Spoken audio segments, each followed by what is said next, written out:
same trip to London at the Disc Pop Awards at the Hilton Hotel.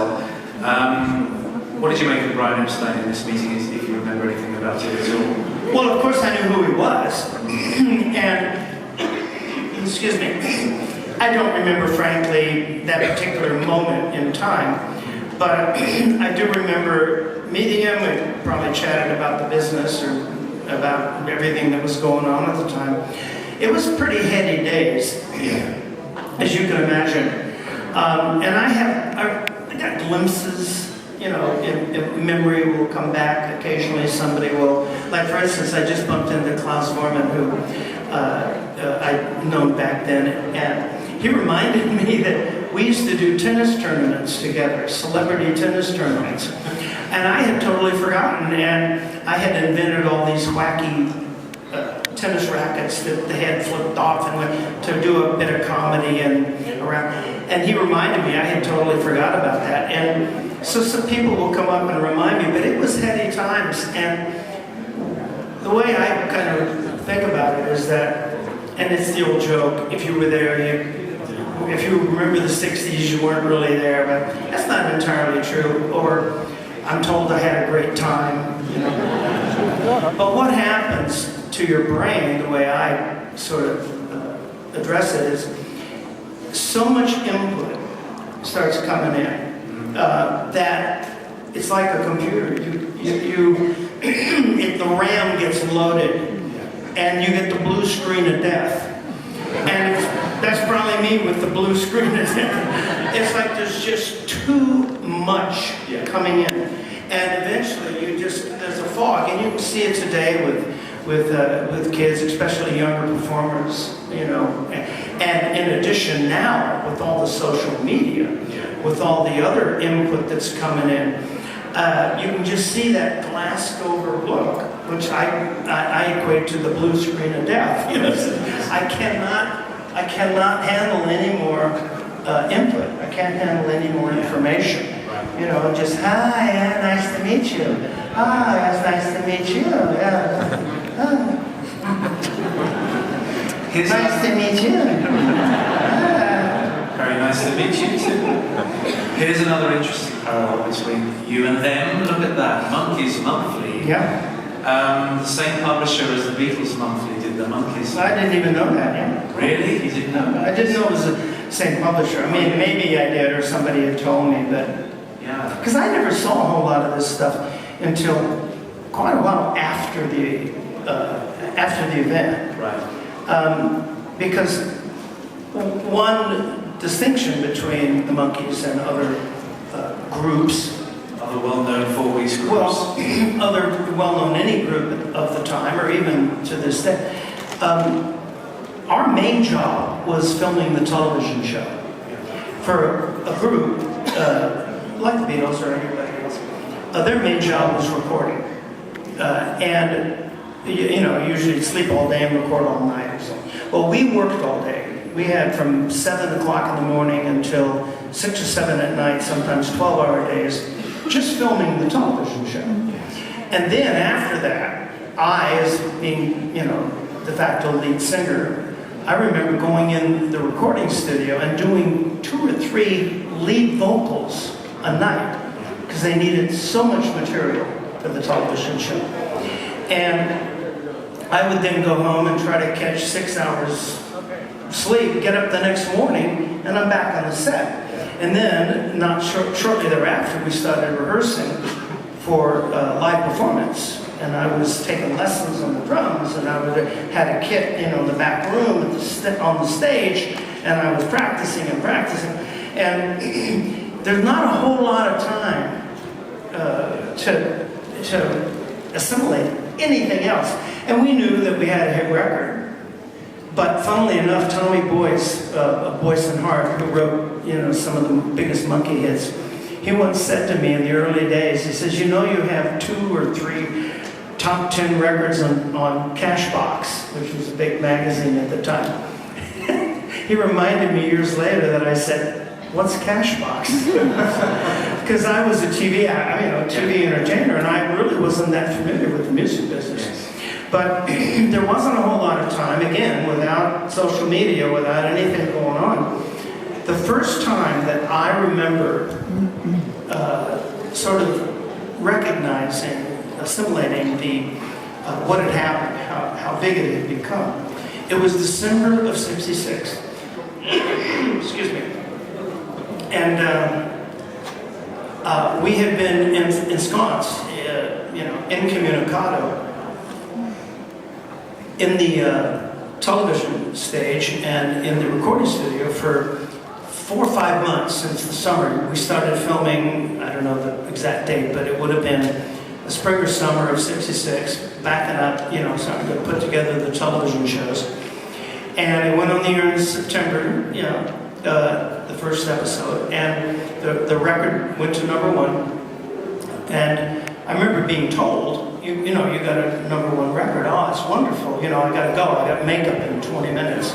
And then, and the show's doing really well, getting great ratings. There's like a lot of excitement, But there was no evidence of it in my life. No one could find me in LA. In LA, or as a celebrity, you're always a bit of furniture anyway. And it was Christmas of that year. And we had a hiatus of like a week or two. And I was going to go up and see my family who lived up in San Jose. And I was going to bring all my Christmas presents and drive up. And so I get in my car with my little Christmas list and I drive down to my local mall where I'd been shopping at for 30, since I was a child, 10, 12 years more. And I pull up in the parking lot, I get out of my car, my list, and I go through the big glass doors, and I hear people screaming and running at me. And I thought it was a fire. And I'm holding open the door, going, "Don't panic! Don't run! This way! Slow down!" I'm holding open the door. And all of a sudden I realize they're running at me. And I'm like, "Oh shit," and I had to go get back in my car and leave. I was pissed off. I couldn't go shopping. I had to send my roadie to do my Christmas shopping, but that was the first that I ever had an inkling until we went on the road and opened in Hawaii at a big arena in Honolulu. And then obviously it became very apparent that it had just gone crazy. You did 5 huge shows at Wembley in England, didn't you, in the end of June 1967. Do you have any recollection of who promoted those shows at Wembley? No. Okay, they were promoted by a company called Nem's Enterprises. That I remember that. Which was Brian Epstein's company.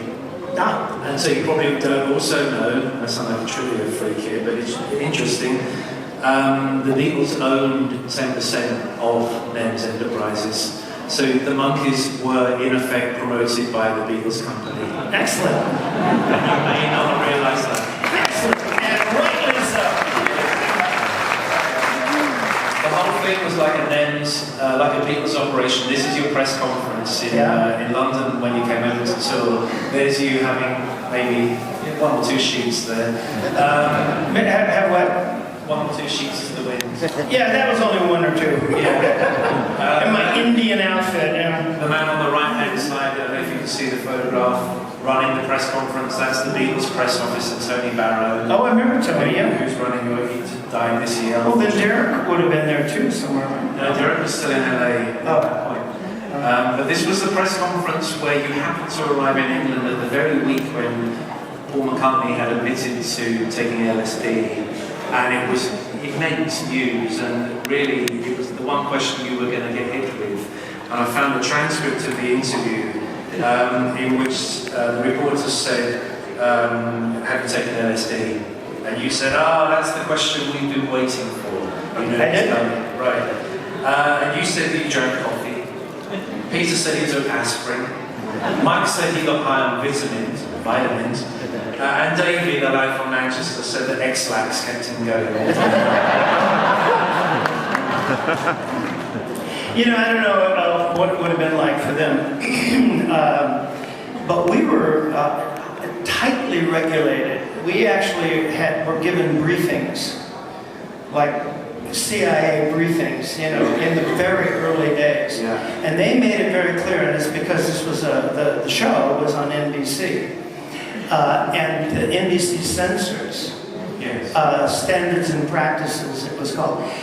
They were very concerned right from the get-go about these four long-haired weirdos being on television, believe it or not, because at that time, the only time you ever saw long-haired weirdos on television, they were being arrested for crimes against nature and anti-war things. So the show nearly didn't sell because of that worry from the NBC affiliates. Deeply conservative times to the... I'm sorry? Deeply conservative time, particularly on television. Yeah, very, very conservative and very highly regulated. So I remember getting briefings from the head of the television company, Jackie Cooper, famous actor who was the head of Screen Gems at the time, the publishers, the record company, the producers of the show, and we actually had mock press conferences. And they would ask us questions like, what do you think about the war? And we were like prompted and say, what war? Or I'm on X-Lax. Yes. Or they were very concerned about it. Yes. And rightly so. I mean, the Monkees was not about protesting. It was not about making a statement. Yeah, it wasn't supposed to be about that. And I personally, I mean, I can't speak for the other guys, I had no problem with that. I got it. You know, this was a children's show. And it's funny, if you go back, and again, you read that Timothy Leary paragraph, Timothy Leary's chapter in his book, the Monkees fulfill the same sort of dynamic, the same sort of thing that in the Second World War, and even going back to the Depression. If you go back and look at the movies that were made during the Depression, it was Gold Diggers of Hollywood, and it was all this glitter and glamour, and everybody was happy, and everybody was rich, and they had money, and they had fun. We just want to be singing, because it was counteracting and that's what Hollywood typically would do. During the Second World War, it was dancing and singing and to counteract the stuff, the negative stuff that was going on at the time. And in the 60s, 66 and 7, there was a lot of negative stuff going on. Oh yeah.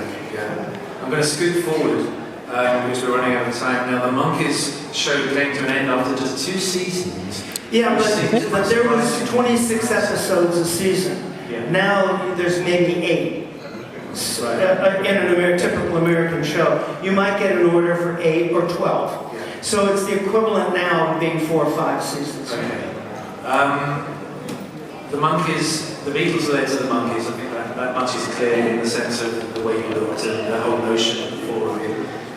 The Monkees, when you finished the Banana Splits, started. I don't remember that connection, but so it was a cartoon show. It occurred to me that John, Paul, George, and Ringo became Mickey, Mike, Peter, and Davey, and they became Flingle, Bingo, Droop, and Rocky. So the Beatles led to the Banana Splits. I don't know that show. I never saw it, but obviously it was was it animated or it was people in costumes? No, it was people inside those. Oh, it was people in costumes. Yeah, Hollywood stars in a way. You have your movie Head. Wonderful movie.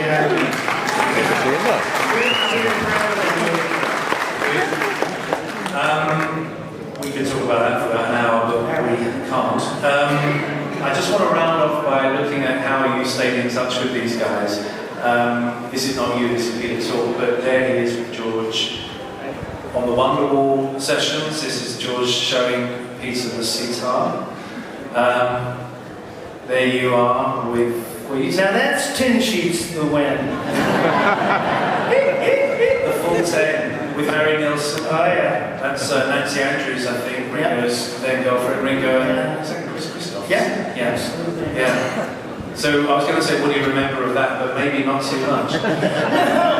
No, I remember all the people. I don't remember necessarily that particular moment in time. It looks like we're having a great time. That was during, that would have been during the early 70s, and surprised John is not there, because there's some wonderful stories about, oh there you go, that was at the Troubadour. one night. I believe that was it. Alice, who's my next door neighbor. Alice Cooper. Alice Cooper, yeah. And I do actually remember, a lot of that because it was so, well, I was, such a huge fan, but I lived a pretty normal life myself during this period. I was married, I had a child.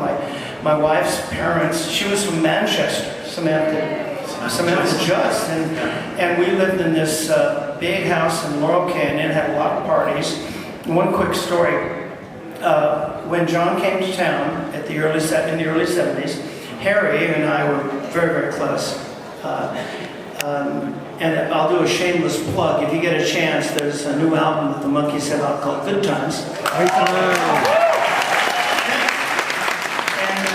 And the title track is Good Times by Harry Nilsson. And we found these tracks from the 60s, multi-tracks, so they had been intended to be released. Harry doing a lead vocal for me to eventually sing, but it's an incredible vocal, of course, for Harry Nilsson.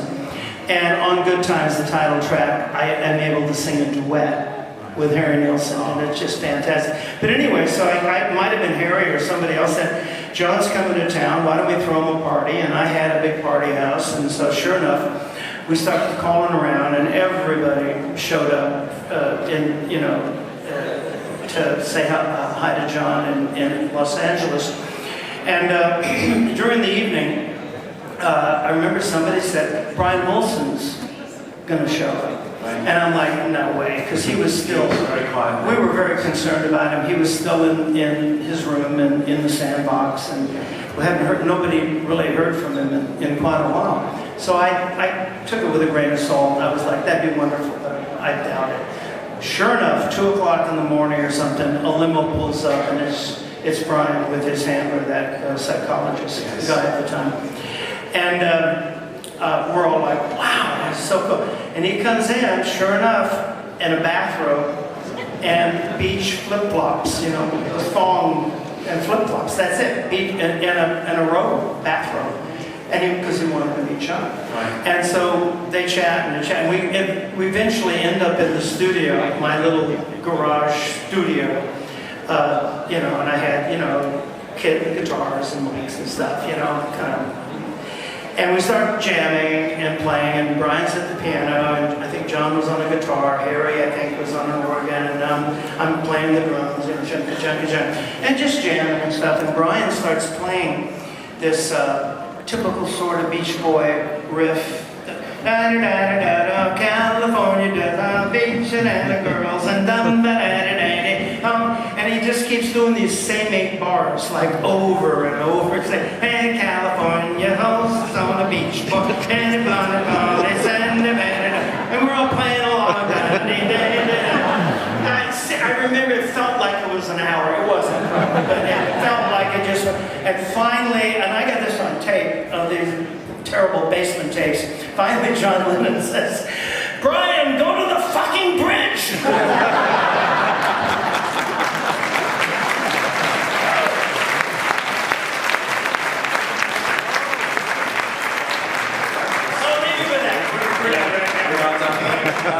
What are you doing in 2016? You've got the new album out. And I feel so blessed to have this hit album, top 20 in the States, #1 in vinyl.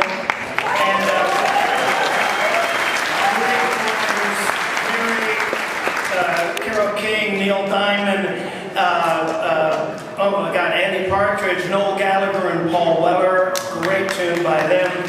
And then these indie rock people from the States, Rivers Cuomo from Weezer, and Ben Gibbard from Death Cab for Cutie. It's just, I feel so blessed. And a little bizarre side note, it occurred to me the other day that if the equivalent would have happened in 1966, it would have been Al Jolson or Enrico Caruso having a hit record from 1916.